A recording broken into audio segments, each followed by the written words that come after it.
Okay, welcome back to my round 13 and the summary for round 12. Now, before we do anything else, I need to highlight a particular legendary unit that's on the field right now. My starting bomber.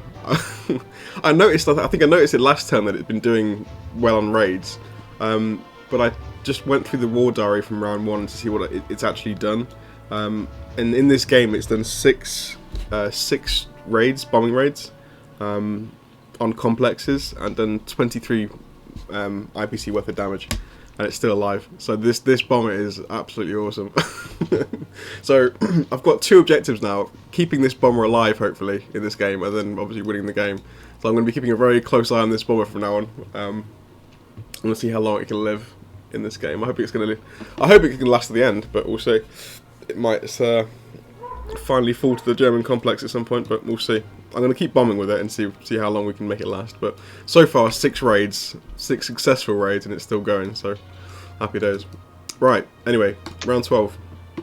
Oh, okay, complex in Kwantung for the Japanese. Obviously just filling transports as well. Obviously this is stacking Xinjiang now, so I think the idea probably being for the Japanese now is to go through Kazakh when they can afford to take Kazakh properly. Obviously, currently the Russian forces are just enough to deter this. It's getting close though, because obviously we can't reinforce Russia with Russian troops as quickly as the Japanese are flowing troops through. So it's going to very quickly become a case of moving something else back to defend this, because we're going to be, we'll lose this at some point.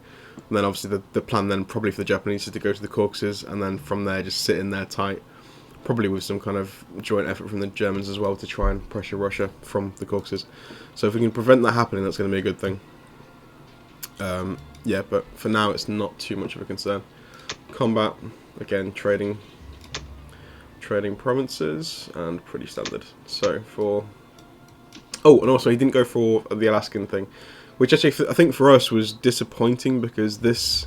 Going for Alaska as the Japanese, I don't think is efficient at all. I mentioned this last round, but yeah, this would have been a good thing I think for the Allies. But he went straight for the landings back in China. So fair enough. 2 bombers. We're going to go for a different approach slightly. Well, we're mixing in some bombers now, basically, that we thought Germany's starting to get turtled up a bit, so we want to start hitting the complex as well to try and minimise how many infantry they're outputting per turn now. So we dropped 2 bombers in West Russia, and we're going to probably get a few more if we can afford them at some point, but we'll see. Right, round 13. Nothing much to say for Russia. It's more of just the job for Russia really here is just to hold Kazakh, make sure the stack's big enough to contest it. So not a lot to say for Russia. Germany again, moving around. The stack's fallen back again, which is nice, so we're just trading provinces, but we're going to try this round to stack either Belarus or Ukraine, and it's going to be Belarus for this round, but I'm thinking possibly it might be worth going to Ukraine in the long term for the main stack, because it means we can obviously contest, it keeps Germany away from the Caucasus, and also means that if the Japanese take it, then we're going to have a 3-way punch on the Caucasus, so they'll never be able to hold it. So I think Ukraine, for the long term, is a better sitting position than Belarus. And of course, if they go make a move in the Baltic states, trying to go for Karelia again, and we can just flick back to West Russia to prevent that. So I think Ukraine is the long term goal, I think, for us, and then be trading from Ukraine. So for me, I do just need to double check my odds on... No, I think we're fine. 1, 2, 3, 4, 5, 6, 7. Oh, I've got these bombers. Can they reach? I'm not even sure. 1, 2, 3, 4, 5, 6. I don't think they can reach, these 2 bombers. In which case we should be safe from any kind of landing in India this round, which is fine. So for me then, right, let's do it.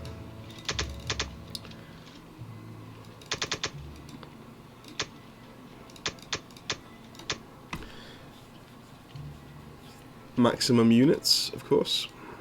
8 infantry, 3 artillery.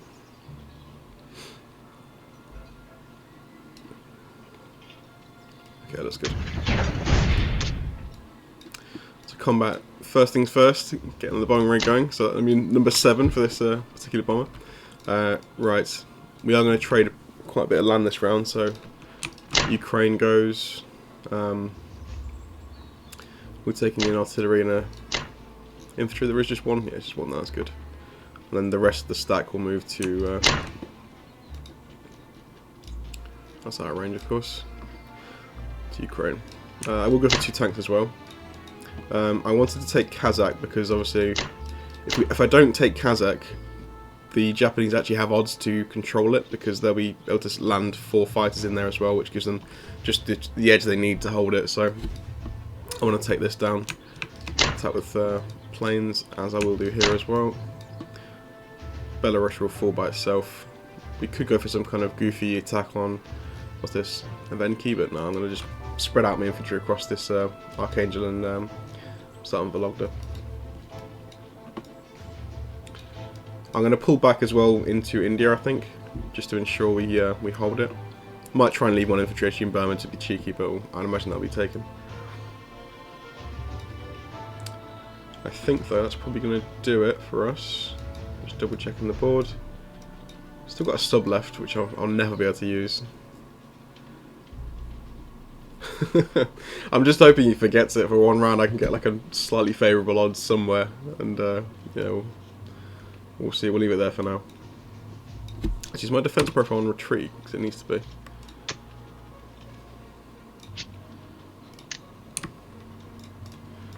Just in case they have, yeah, they go for it. They've got a destroyer, to be fair, but just in case they go for it with something else. Right, that should do it for our combat moves, I think. That's good. So come on, number 7. Here we go. No! No! Oh, just after I made a big deal about it, it gets hit. Oh, I'm devastated. Fair play to it though. 6 raids untouched. Like that's above average by far, so not too concerned. Damn it. Just start to get attached to that bomber as well. Okay, Ukraine falls, nice. Baltic states. Come on boys, there we go. Nice, nice, nice. Belarus obviously will fall. Expected to lose at least an infantry here, so hopefully we can kill it this time and no return fire. Yep, good. Perfect. So this is the key one really, we do need to take this. Good. Take it. Awesome. Oh! Brutal. Brutal. Right, 3 back there. You back there. Let's move you up. Might as well just leave this in Russia, I guess. I don't need to do much of those. Moving up.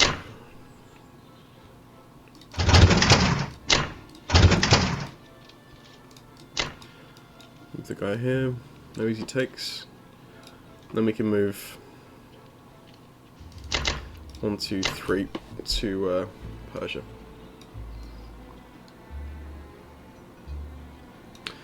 This is the beginning of the forward stack now, which is nice. So the US will follow on from me, dropping everything they can into Belarus, including fighters. Russia will also drop 2 fighters into Belarus, and then we have close to 99% chance to hold, which should force the Germans back, hopefully to Berlin, I guess, is the idea. They might go to Bulgaria possibly, but we'll see. That's probably the more likely choice, but hopefully back to Berlin. Once we're sitting here, we can start trading off these 2, and hopefully they won't go anywhere near Karelia after that, and we can just keep trading Baltic as well from Karelia itself. So there we go, doing okay. There is a map note here. Do you have a purpose for these down? Yes, they are defending Africa by themselves. They're there just for that reason. The thing is, if the Japanese commit to an attack, they'll die anyway, but still, I feel safer knowing they're there for some reason. We'll leave them there for now. Okay, that's going to do it for, I think, for our non-combat. Planes are back, everything's back. Yeah, cool. Oh, these two actually. Do I need to move these guys?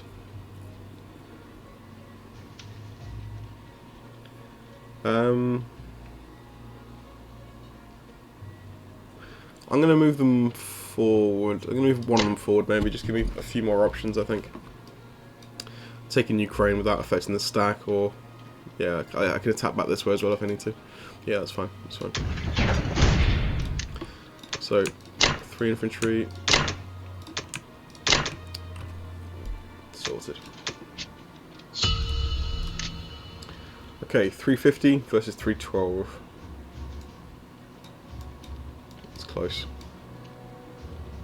This is where we really will start to pull ahead though, because once Germany can't control these two, which it won't be for very long, it will have to leave these alone pretty much. We're going to start to have control of these two permanently, and then also be starting to trade off these bordering ones, so the economy is going to switch slightly in our favour, and then obviously for the long run we're going to be pulling ahead even quicker. We've got about a 40-point lead currently. That's going to extend obviously, but it's going to be a long game though, I have to say. It's going to be a long one. We're on round 13 currently, and Germany is nowhere near dead. It's getting starved, but it's nowhere near dead. The amount of infantry they've got 43 here, 19, and obviously they've yeah, still got a fair attack power as well, so it's 6 planes. It's going to take a while to grind them down, it really is. I think the main win condition for I think the Axis here is Japan breaking through, so we've got to do everything we can to prevent that happening. Still holding Africa is nice. I think it probably would have been better for the Japanese not to stack up these transports and try to manoeuvre a little bit around Africa, because drawing us away from the fight in Europe, that would have been better I think. Even one transport, one battleship, just sending something around here to harass all this economy for us here. Because we've got very little to defend around here. And it's only really me who can defend initially. We can probably move in some US transports to help out, but it's it's mainly me, so I think the Japanese player probably should have done that sooner maybe, but who knows. He's going for full pressure in Russia, and it is mounting up now, so the next few rounds could be key, but there we go. Anyway, that's round 13. See you for round 14. Hi guys, welcome back to round 14 and the summary for 13. So this round, I've been thinking about this one for a while now. Me and JDK have just been talking about what to do here, because there's a big decisive moment coming up this round, and I'm absolutely torn as to what to do about it, but I'll get to that in a second. Anyway, Japan purchased infantry tanks. Same as before, bombing and just trading Kazakh. JDK, again, similar kind of thing. We're starting to obviously bomb Berlin now, which is nice. Pretty similar from Delta. 4 more infantry to go with the big Russian stack. And Germany, repairing the damage, and some more infantry. So, on to me. It's one of the most interesting boards I've ever seen, I think, actually. It's so cool. You don't often get into these kind of late game, well, I've not seen them that often, the very late game sort of situations like this, where everyone's stacking up. I suppose the higher level you get to, the more you often see it, because it's more stalematey, I guess, as everyone's pretty strong. But right, the dilemma we've got is that Japan can take Kazakh here, and can survive the attack from the Russians, basically. Before they didn't have the numbers, now they have the numbers, so they can take this comfortably. We don't have anything in range to sort of prevent this from happening. My dilemma is whether I need to move out of India now, because if I don't, there's potential for some units to come south and trap me here in India and just crush all my forces here. Because they've obviously got this ball of infantry on the right hand side as well, so they could go up to Burma. Kazakh guys could come south through Persia and just pincer me here, and I wouldn't be able to do much about it really. The other option is to move to Persia this round, and try and get all these land units to safety through the Caucasus. And I honestly don't know what to do. I think I'm gonna stay, probably just to keep it simple, but I would love to consult like a high level player, like a really top level player, to know what to do here, because yeah, I feel like they would know exactly what to do. It'd be a very easy choice, I'd imagine, for someone like that, but yeah, here I can't work out what's going to be better for us in the long run. I feel like it'd be nice to have more land troops available, but then by doing that we're just gifting India to the Japanese, because they can just roll these transports in with these guys, swipe in, take it, and that obviously opens them up to all kinds of shipping attacks around Africa. So I kind of, yeah, I don't know what to do. I think I'm just going to stay and keep it simple, so I really don't know what to do there. So we'll carry on. So 3 and 3, 7, perfect. Yeah, really torn. Okay, so we're going to try and take a few things. We are moving the stack, but the stack's going to move to Ukraine. So let's get that started. Move all the boys down. We are going to try and take Kazakh as well. Let's get a couple of these boys in here.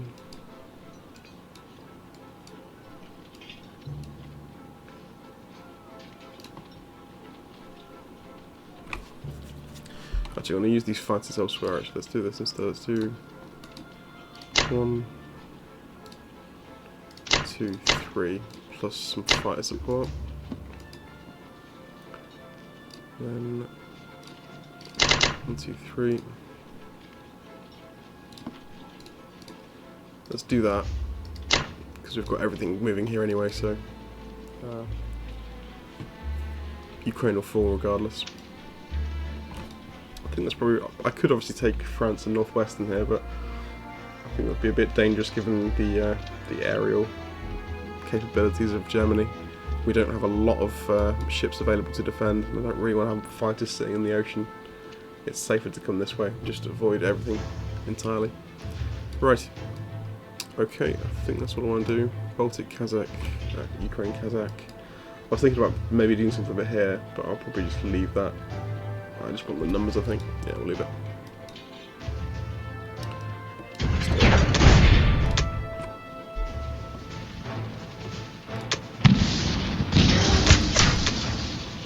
Cool. That hits Kazakh.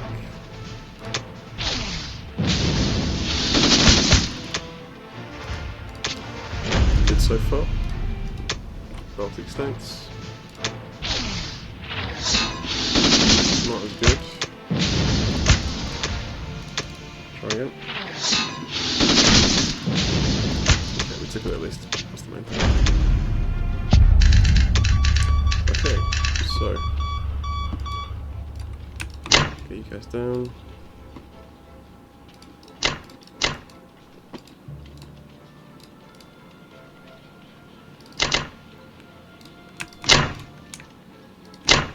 Going to be moving through West Russia, I think.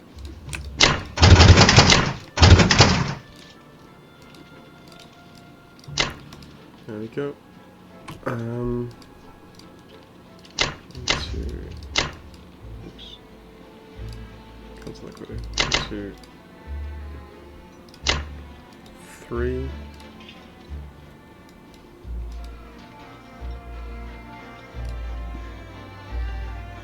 Don't need infantry here actually, so I might as well leave them there.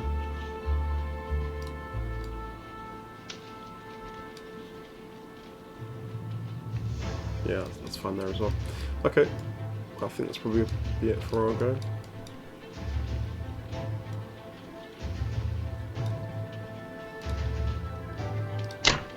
That's about range actually.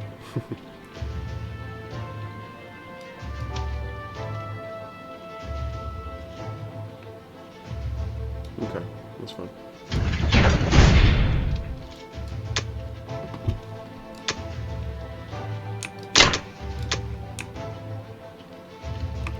Actually, I wouldn't mind having a few more artillery pieces in India. Let's do that instead. There we go.